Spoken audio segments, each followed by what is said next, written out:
নারায়ণগঞ্জের ২৫০০ ও রূপগঞ্জে আখ চাষের নতুন ঢেউ। আখ চাষের সঙ্গে জড়িত কৃষকরা এবার লাভের মুখ দেখছেন।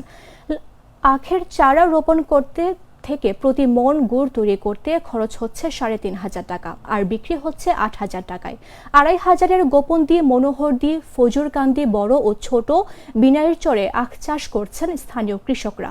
রূপগঞ্জের জাঙ্গির, দাউদপুর, ভোলাপ ও হাটাবো এলাকায়ও আখ চাষ হচ্ছে। তবে কিছু কৃষক বলছেন, শিল্পায়নের কারণে কৃষি জমি কমে যাওয়ায় ভবিষ্যতে আখ চাষ হ্রাস পেতে পারে। তবুও তারা বলেন, আখ চাষে উন্নত মানের গুড় তৈরি হচ্ছে, ভেজালের কোনো সুযোগ নেই।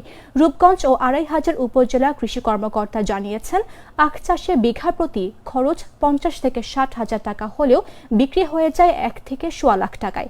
মিশ্র পদ্ধতিতে অন্যান্য সবজি চাষ করেও কৃষকরা লাভবান হচ্ছেন। রূপগঞ্জ ও ২৫০০-এ মোট ১৩৬ হেক্টর জমিতে আখ চাষ করা হয়েছে। কৃষকেরা ঐতিহ্য রক্ষার পাশাপাশি লাভের মুখ দেখছেন।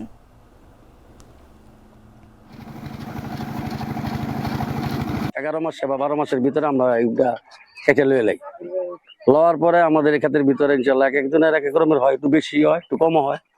এর মধ্যে ৬০০-৭০০ কেজি হয়। তো ৬০০-৭০০ কেজি হইলে আপনার খরচাটা গিয়া পড়ায় গিয়া ২০,০০০ টাকার মতো খরচা হয়। ২০,০০০ টাকা খরচ হইলে আমরা ইনশাল্লাহ লাভবান।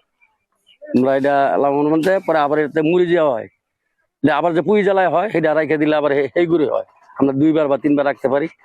প্রথম লাগাইলে খরচটা বেশি হয়, দ্বিতীয়বার লাগাইলে খরচটা দ্বিতীয়বার কম হয়।